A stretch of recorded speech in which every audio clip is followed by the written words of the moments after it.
Hello everyone, welcome back. In this final part of the chapter, Through the Eyes of Travelers, we will focus on Francois Bernays' account and his idea of what he called the Degenerate East. We will examine how Bernays compared India with Europe and how his views were shaped by his own background and European thinking. We will also discuss important social aspects mentioned by travelers: women, slavery, the practice of sati, and the condition of laborers. Through these accounts, we will understand how travelers observed Indian society and how their writings must be carefully analyzed by historians. Let us begin the final section of this chapter, Francois Bernays and the idea of the degenerate East. What do you mean by the word degenerate? It's very inferior or declining. So, his intellectual approach, that is the first topic of this unit. Francois Bernays compared India with Europe. He focused on negative aspects of India. He wanted to influence policy makers and thinkers, and he wrote a book called Travels in the Mughal Empire. Compared Mughal Empire with Europe, he used binary opposition, meaning comparing two opposite ideas. India vs Europe, presented Europe as superior. The question of land ownership. Francois Bernays' view believed no private land ownership in India, thought emperor owned all land, land given to nobles, consequences according to him, no inheritance of land, no investment in agriculture, agricultural decline, oppression of peasants, rich rulers vs poor masses. Social structure according to Francois Bernays, there were only two groups existed, one very rich ruling class, another one very poor masses, and he claimed no middle class. Historical correction. Mughal sources disagree. For example, Abul Fazal. Who was he? He was a court historian in the Mughal Empire. He was a close advisor of Akbar. He wrote important books about Akbar's rule and administration. So, what did he say? He said, land revenue seen as payment for protection. It was tax on crops, but not rent. European travelers misinterpreted high revenue. Influence on Western thought. Oriental despotism. Idea developed by Montesquieu. Who was he? Montesquieu, who was he? He was a French political philosopher. He lived from 1689 to 1755. He was one of the most important thinkers of the Enlightenment period in Europe. He claimed Asian rulers had absolute power. They controlled everything. People had no political freedom. Therefore, people were poor and oppressed. Asiatic mode of production. Concept by Karl Marx. Now, who was he? Karl Marx is a German philosopher, economist, and political thinker. He was one of the most influential thinkers in modern history. Marx believed the government controlled surplus wealth, villages were self sufficient, and society did not progress much. But in reality, that is historical view, rural society diverse. It had big zamindars, big peasants, small peasants, landless laborers, show inequality and complexity. A more complex social reality. Now, what are we, what is he having in his accounts? That is Francois Bernays. He had a mixed observations. He said artisans lacked incentive. He claimed manufacturing declined, but also observed precious metals flowed into India. Strong merchant communities existed. Then he's also talking about urban population. 15 percentage lived in towns, higher than Europe at that time. And he also called cities camp towns. and it was totally dependent on imperial court. What was the actual situation? Many types of towns had manufacturing, trading, ports, pilgrimage centers. It shows economic strength. So, what is the observation of the this man, Francois Bernet?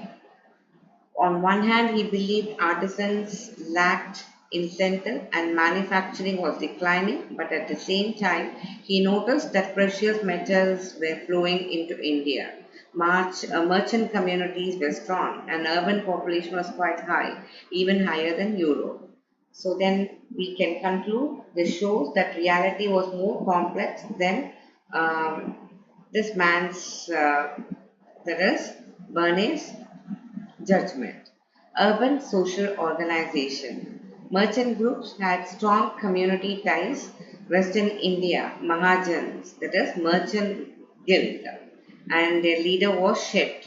Example city was Ahmedabad, where their leader called as Nagar Shet. So the professional groups, physicians, teachers, lawyers, artisans, musicians, architects, served quote, patrons, public markets. So, what are we trying to understand from this?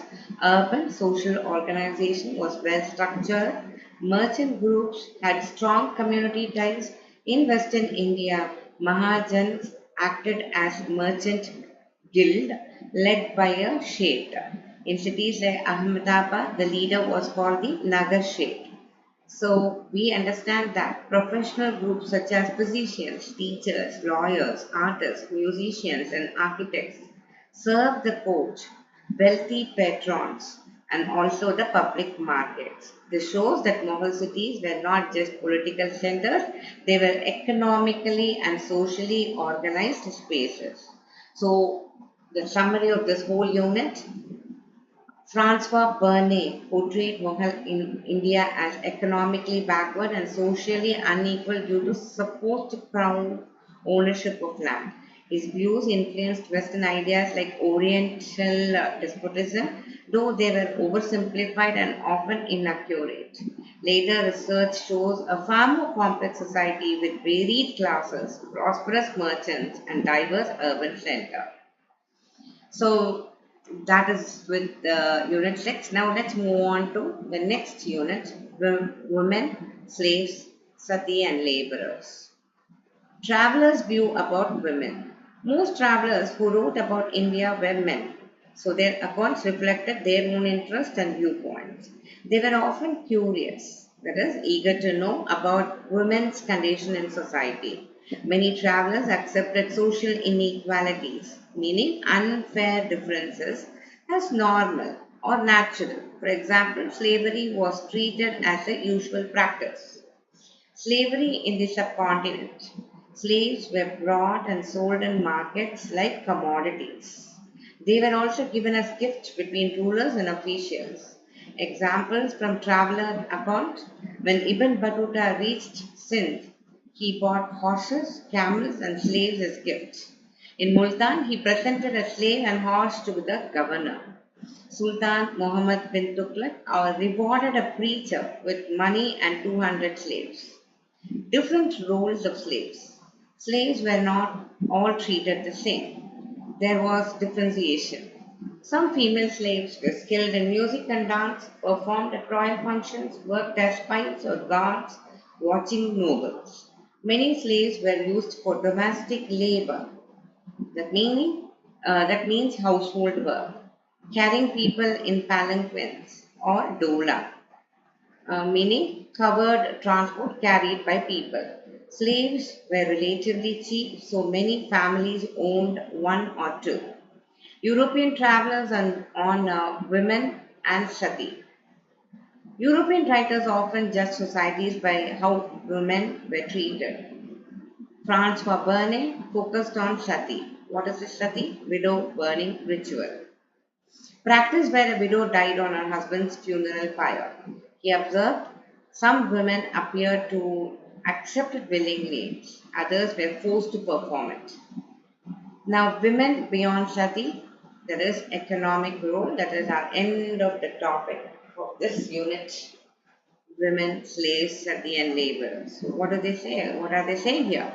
Women's lives were not limited to Sati. Their labor was essential in agriculture, non-agricultural production.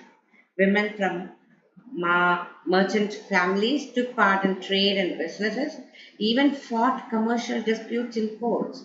Therefore, women were not completely confined, meaning restricted to homes. They had public and economic roles. So that is the end of this unit. So let's have a quick summary of this unit. Male travelers wrote most accounts and often accepted inequality as normal. Slavery was common. Slaves were traded, gifted, and used in domestic and royal work. Female slaves performed artistic, domestic, and administrative roles. European travelers highlighted practices like sati to compare East and West. However, women also worked in agriculture, business, and legal matters, showing active economic participation and public presence. So, with this, we have completed the entire chapter through the eyes of travelers. In this chapter, that is, in this video, we studied the accounts of different travelers and understood how their backgrounds, belief, and cultural perspectives influenced the way they described India. From curiosity and administration to criticism and comparison, each traveler presented a different images of Indian society.